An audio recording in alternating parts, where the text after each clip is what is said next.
ఓం శ్రీ సాయిరామ్. అందరికీ గురు పౌర్ణమి శుభాకాంక్షలు.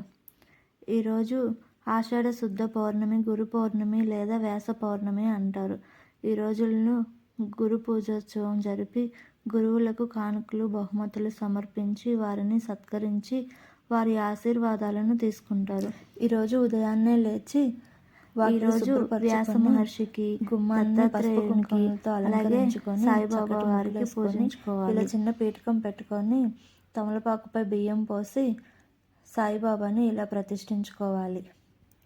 అలాగే ఏ పూజ చేసినా మనం మొదటిగా వినాయకుని పూజ చేస్తాం కాబట్టి పసుపుతో వినాయకుడిని చేసుకొని ఇలా ఒక ఆకు పైన పసుపు గణపతిని పెట్టుకొని ముందుగా గణపతి పూజ చేసుకోవాలి. తర్వాత పూజకు కావాల్సిన పువ్వులు, అలంకరించుకునే వస్తువులు అన్నీ దగ్గరలో పెట్టుకొని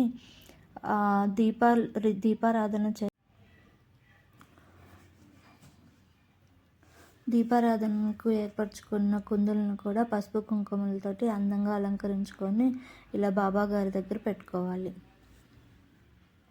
ఆ తర్వాత ఈరోజు బాబా గారికి శనగలతోటి మాల వేస్తారు. ఎర్ర శనగలతోటి మాల వేస్తే చాలా మంచిది. దానికి ముందుగా ఒక దారం తీసుకొని తెల్ల దారం తీసుకొని దానికి పసుపును తడిపితే అది పసుపు దారంగా అయిపోతుంది. దానికి 9 లేదా 11 లేదా 21 లేదా 108 అలాగా మీ విగ్రహం లేదా ఫోటో సైజుని బట్టి దండగా గుచ్చుకొని బాబా గారికి సమర్పిస్తే ఈరోజు మీరు కోరుకున్న కోరికలు తీరుతాయి అంటారు. నేను ఇలాగా 9 శనగలతోటి బాబా గారికి మాల వేసుకున్నాను. అలాగే పువ్వులతోటి అలంకరించుకోవాలి. బాబా గారికి గులాబీలు అంటే ఇష్టమని గులాబీలతోటి ఇలా అందంగా అలంకరించుకుంటున్నాను. తర్వాత మీ దగ్గర ఏదైనా సాయిబాబా గారి పాదాలు ఉంటే పెట్టుకోవచ్చు. నా దగ్గర లేవు కాబట్టి నేను ఇలా తమలపాకు పైన పాదాలు వేసి ఇవే బాబా గారి పాదాలుగా భావిస్తూ పూజ చేసుకుంటున్నాను.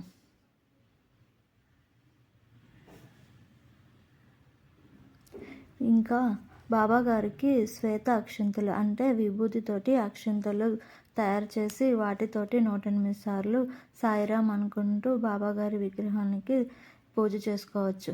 దానికోసం కొంచెం బియ్యము, ఆవు నెయ్యి కలిపి తర్వాత విభూదిని తీసుకొని అక్షింతల పైన నెయ్యి కలిపిన బియ్యం పైన వేసి బాగా కలుపుకోవాలి.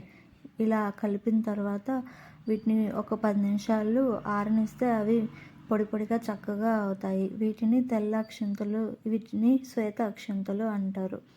వీటితోటి సాయిబాబాకి పూజ చేసుకునేటప్పుడు వాడుకుంటే చాలా మంచిది. అలాగే ముందుగా పెట్టుకున్న దీపాలు కాకుండా ఇంకా కొన్ని ప్రమిదల్లో ఇలా దీపారాధన చేసుకున్నాను. 5 ప్రమిదల్లో చేసుకుంటే మంచిదని ఇలా చేసుకుంటున్నాను. తర్వాత దీపాలను వెలిగించుకొని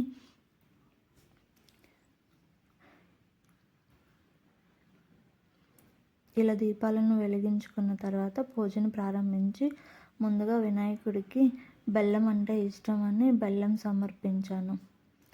తర్వాత ఏ పూజ చేసినా దేవుడికి ముందు మంచినీళ్ళు కూడా పెట్టాలి. అలాగే మంచినీళ్ళని కూడా దేవుడి దగ్గర ఉంచాను.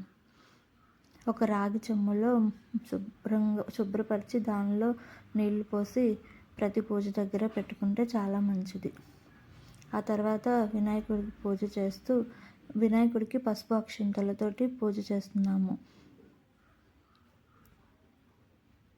ఇలా వినాయకుడి నామాలు 9 చదువుకోవచ్చు, 11 చదువుకోవచ్చు, 21 చదువుకోవచ్చు, 108 చదువుకోవచ్చు. ఆ తర్వాత వినాయకుడి పూజ అయిపోయిన తర్వాత సాయిబాబా గారికి శ్వేత అక్షింతలతోటి ఓం శ్రీ సాయిరామ్ అనుకుంటూ 108 సార్లు సాయిబాబా గారికి అక్షింతలు వేసాము. పూజ కోసం సిద్ధం చేసుకున్న ప్రసాదాల్లో ముందుగా 3 చపాతీలు పెట్టాలి.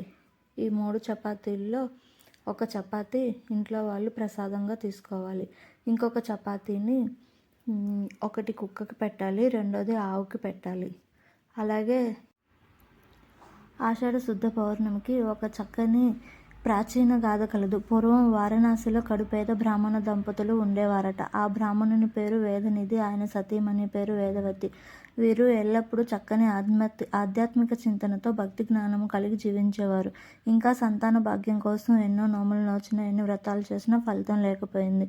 ఒకనాడు వేదనిధికి ప్రతిరోజు మధ్యాహ్న సమయమందు వ్యాస భగవానులు రహస్యంగా గంగానదికి స్నానానికై వస్తూ ఉంటారని తెలుస్తుంది.